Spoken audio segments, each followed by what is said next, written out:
HKS voice media நேயர்களுக்கு வணக்கம். தமிழக அரசியல் வட்டாரத்தில் அடுத்த ஒரு அதிரடி விக்கெட், அதாவது அடுத்த ஒரு முக்கிய புள்ளி இப்போ போலீஸ் விசாரணை வளையத்துக்குள்ள வந்திருக்கிறார்.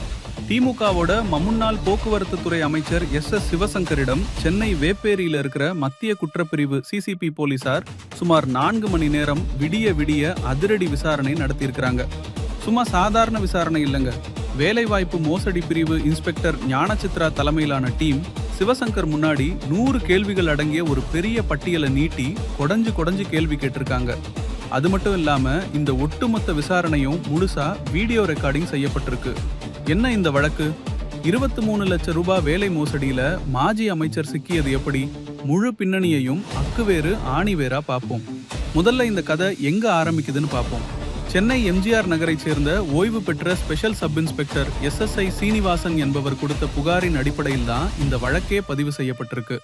சீனிவாசன் தன்னோட இன்ஜினியரிங் முடிச்ச மகனுக்கு வேலை தேடிட்டு இருந்தப்போ அரியலூரை சேர்ந்த 66 வயதான இளஞ்செழியன் அறிமுகமாகி இருக்கிறார். இந்த இளஞ்செழியன் என்ன சொல்லியிருக்கிறார்னா, அப்போதைய போக்குவரத்து துறை அமைச்சர் சிவசங்கர் எனக்கு ரொம்ப க்ளோஸ். சென்னை மாநகர போக்குவரத்து கழகத்துல MTC உங்க மகனுக்கு அசிஸ்டன்ட் இன்ஜினியர் வேலை வாங்கி தர்றேன் அப்படின்னு ஆசை வார்த்தை காட்டியிருக்கிறார். சும்மா வாய் வார்த்தையா சொல்லாம சிவசங்கரோட தான் எடுத்துக்கிட்ட புகைப்படங்களையும் காட்டி நம்ப வச்சிருக்கிறார். இதை நம்பி நம்ம ஓய்வு பெற்ற போலீஸ் அதிகாரி சீனிவாசன் சிறுக சேர்த்த 23 லட்சம் ரூபாயை இளஞ்செழியன் கையில் கொடுத்திருக்கிறார். ஆனா சொன்னபடி வேலையும் கிடைக்கல, வாங்கின பணத்தையும் திருப்பி தரல. ஒரு கட்டத்துல சீனிவாசன் நேரடியாக அமைச்சர் சிவசங்கரை சந்திச்சு முறையிட்டப்போ, கவலைப்படாதீங்க, உங்க பையனுக்கு வேலை கிடைச்சிரும்னு அவரும் உறுதி கொடுத்ததா புகார்ல சொல்லப்பட்டிருக்கு.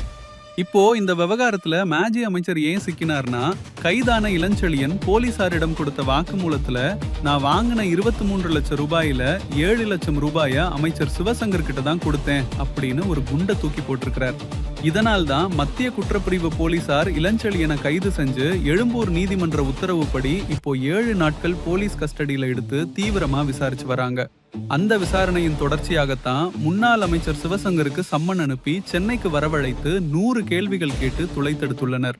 விசாரணை முடிஞ்சு வெளியே வந்த முன்னாள் அமைச்சர் சிவசங்கர் செய்தியாளர்களை சந்திச்சு தன் மீதான குற்றச்சாட்டுகளை அடியோடு மறுத்திருக்கிறார். அவர் என்ன சொல்றாருன்னா, இந்த இளஞ்செழியன் ஒரு மிகப்பெரிய ஏமாற்றுக்காரன். MPPS சீட் வாங்கி தரேன், அரசு வேலை வாங்கி தரேன்னு பல பேரை ஏமாத்திருக்கான். அவ எனக்கும் உதவியாளராக இருந்ததே கிடையாது. அவனுக்கும் எனக்கும் எந்த சம்பந்தமும் இல்ல. நான் அமைச்சராக இருந்தப்போ தினமும் ஆயிரக்கணக்கான மக்கள் மனு கொடுக்க வருவாங்க. அப்படி வந்த ஒருத்தர் தான் இந்த இளஞ்செழியன். அவன் கூட போட்டோ எடுத்ததை வச்சு நான் அவனுக்கு நெருக்கம்னு சொல்றதை ஏத்துக்க முடியாது. 7 லட்சம் ரூபாய் பணம் கொடுத்தாருன்னு சொல்றது முற்றிலும் பொய். நான் அவங்க கிட்ட போன்ல பேசினேன்னு சொல்றாங்க. தைரியம் இருந்தா என் குரல் மாதிரி சோதனை நடத்தட்டும், நான் அதுக்கு தயார் அப்படின்னு சவால் விட்டுருக்காரு. அது மட்டும் இல்லாம அசிஸ்டன்ட் இன்ஜினியர் போஸ்ட் எல்லாமே DNPSC மூலமா தான் நிரப்பப்படுது, காசு கொடுத்து வாங்க முடியாதுன்னு விளக்கம் கொடுத்திருக்காரு. என்னதான் முன்னாள் அமைச்சர் சிவசங்கர் தன் தரப்பு விளக்கத்தை கொடுத்திருந்தாலும், கைதான இளஞ்செழியன் போலீஸ் கஸ்டடியில் இருப்பதால் பண பரிமாற்றம் எப்படி நடந்தது என்பது குறித்து போலீசார் தொடர்ந்து ஆதாரங்களை திரட்டி வராங்க. ஆளுங்கட்சியின் முன்னாள் அமைச்சரே இந்த வேலைவாய்ப்பு மோசடி புகாரில் விசாரிக்கப்பட்டிருப்பது தமிழக அரசியலில் பெரும் பரபரப்பை ஏற்படுத்தியிருக்கு. இந்த விவகாரத்துல அடுத்து என்ன நடக்க போகுது? சிவசங்கர் சொல்வது உண்மைதானா, இல்ல இளஞ்செழியன் சொன்னதில் உண்மை இருக்கா? உங்களோட கருத்துக்களை கீழே கமெண்ட்ல சொல்லுங்க. தொடர்ந்து தமிழகத்தின் முக்கிய அரசியல் நகர்வுகளை உடனுக்குடன் தெரிஞ்சுக்க நம்ம HKS வாய்ஸ் மீடியாவை சப்ஸ்கிரைப் பண்ணிக்கோங்க. நன்றி, வணக்கம்.